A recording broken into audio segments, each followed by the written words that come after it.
Today I'm going to talk to you about why debt financing is better and cheaper in the long run than equity financing. I'm going to also talk to you about an actual case study where a company was able to retain $10.6 million more when they sold out after 5 years in the business. I'm going to talk to you today about a couple of deals that we've done at Dynamic Funding, as well as some deals that I was able to arrange for both equipment financing and working capital. My name is Scott Jordan. I am Director of Business Development with Dynamic Funding, and I'm very excited today to talk to you about how do you go about obtaining the money you need in order to expand your business. So the very first question is where do you find the money for your business? How do you grow it today? Do you give up more equity? Do you look at creating a convertible note, which is basically giving up equity in the end? Do you look at loans and leases? I'm here to talk to you about loans and leases and what we've been able to arrange over the last year, which is funding $6 million in this business. So why is debt better than equity? There's a few reasons. Number one, with equity, you give up control. Actually, a good friend of mine told me, debt is sort of like dating. Equity is like a marriage. And a bad marriage is no fun to be in. Those of you that have been in one know what I'm talking about. Debt, you go ahead and you initiate a loan, you pay on it, it's over, it's relatively short term, and then if you like it, just like a date, you go out on a second date and you do it again. Then maybe you spend a weekend together. That's what I'm proposing here, is to talk about why debt is better. It's much faster to get an answer. In our company, you give me documents that I need, 3 or 4 days, I have an answer. Generally, you can have a check a week after that. So it's very, very quick. Also, you're not having to prepare an offering memorandum. You're not having to prepare an S1. You simply bring me the documents that I asked you for, and we give you an answer. It's also less expensive initially because you're not spending that money on an offering, and you're not also having to find people to go out and present to. And depending on how you're set up, the payment also may be tax deductible. So when does it make sense to use debt rather than equity? Because debt is not right for every single situation. It's right when you have existing cash flow and you're profitable or close to being profitable. You need to be doing at least $1 million or so a year in revenue, or more. More is better. And have a credit score of at least 660 or better. Debt providers are looking for good credit scores because we need to be repaid. There's not enough margin in us, in our product, for us to be able to afford bad debt. So, if I cracked open a lender's brain, here's what would be inside, and here's a little bit about how we think. We first look for results. We like numbers. What we like to see is we like to see a high credit score. A high credit score indicates good character. And good character means when you sign that mortgage, when you signed on the dotted line, you made your repayment. And that's what we want. We want to get repaid because we want a second date, okay? We don't want this to be one and done. We want this to be the beginning of a relationship. We also want to see your capacity to be able to repay.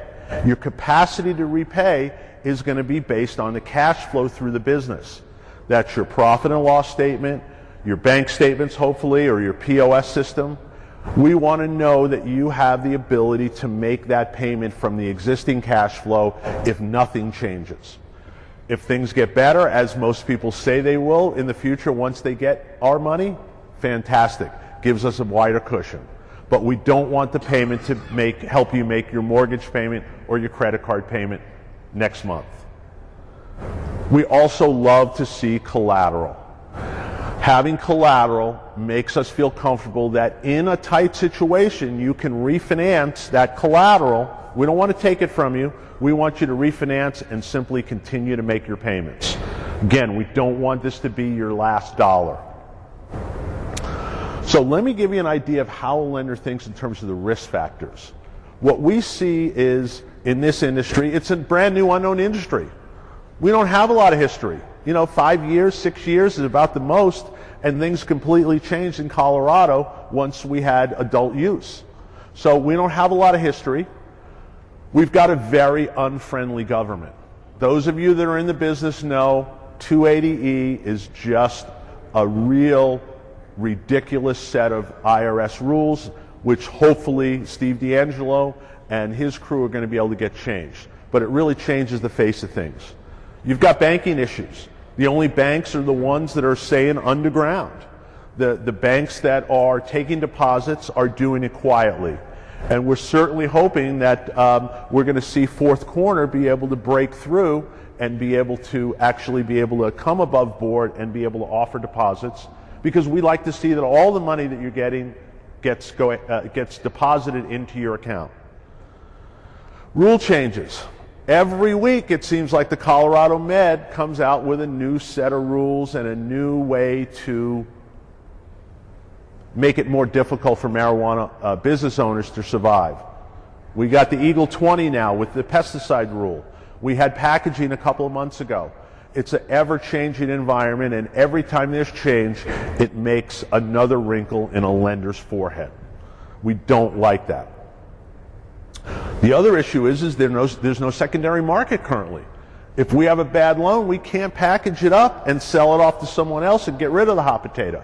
We have to have everything maintained on our balance sheet. So we like short-term loans, short-term relationships.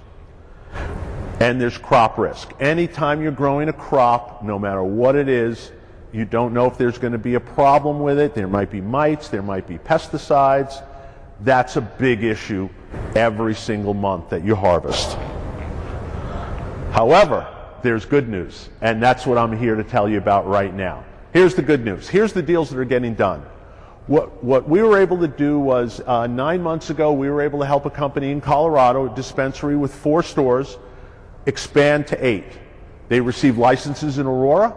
They went ahead and they needed a couple $1 million in order to expand out and build out the stores, get the inside furniture, fixtures, and equipment that they need. We arranged a $2 million term loan. We did a short-term loan. It was a 1 year with a 1 year repayment, and the rate was in the high teens. And this was able to save them about $400,000 over their previous lender that had a rate in the mid-30s, which they were happy to pay on a daily repayment. We went ahead and did weekly repayments because we wanted to see what their ability was to make those payments.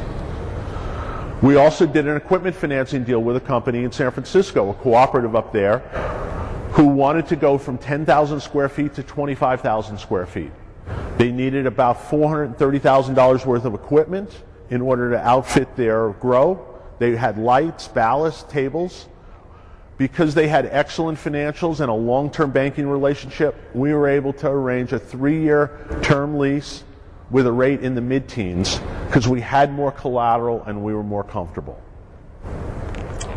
Now, let's talk about Altria, which is formerly Philip Morris. Altria wanted to get into the vaping business. They bought a company in February last year called Green Smoke. Green Smoke was a 5-year-old company. They were doing about $45 million in revenue. Altria spent $110 million to bring them into the family there. And here's why debt is cheaper than equity. What they were able to do was they had the foresight to know they wanted to get bought out by someone larger. So about 3 years into their relationship, they needed $2 million in order to build out. What they decided to do was they decided to take on some debt. They paid 18% over 2 years, so they had a $360,000 interest cost. They had about $40,000 in fees, so they spent about $400,000 on that debt. With equity, had they taken out that same $2 million, they would have probably given up about 10%. They would have had 0% interest expense along the way. They would have had some expense in order to raise the money. Not sure exactly how much, but we'll leave that at 0 just for the sake of argument. And they sold for $110 million after 5 years of being in the business. So let's take a look at what the numbers look like. The debt cost was $360,000 plus $40,000 in fees for a total of $400,000. The equity cost was 10% of the $110 million, or $11 million. So the difference was they retained $10.6 million more by following the principles that debt is cheaper than equity in the long run. And so when you sell out, you want to consider that. What can you do to bootstrap, to borrow some money? Because even had the sellout been half of that, they still would have come out $5 million ahead. So just in summary, debt is cheaper in the long run, especially when you sell out, and you get to control your own destiny and not be involved in a bad partnership or a bad marriage. Lenders are going to look for the 5 C's. We look for good credit score. We look for character. We look for the capacity to be able to repay and make that payment. We look for cash flow, and we love to have good collateral. So, those of you that think that this is something worthwhile that you would qualify for, please either connect up with me at jordan@dynamicfundinginc.com or hit me up on LinkedIn, or come and see me after the session. Thank you very much.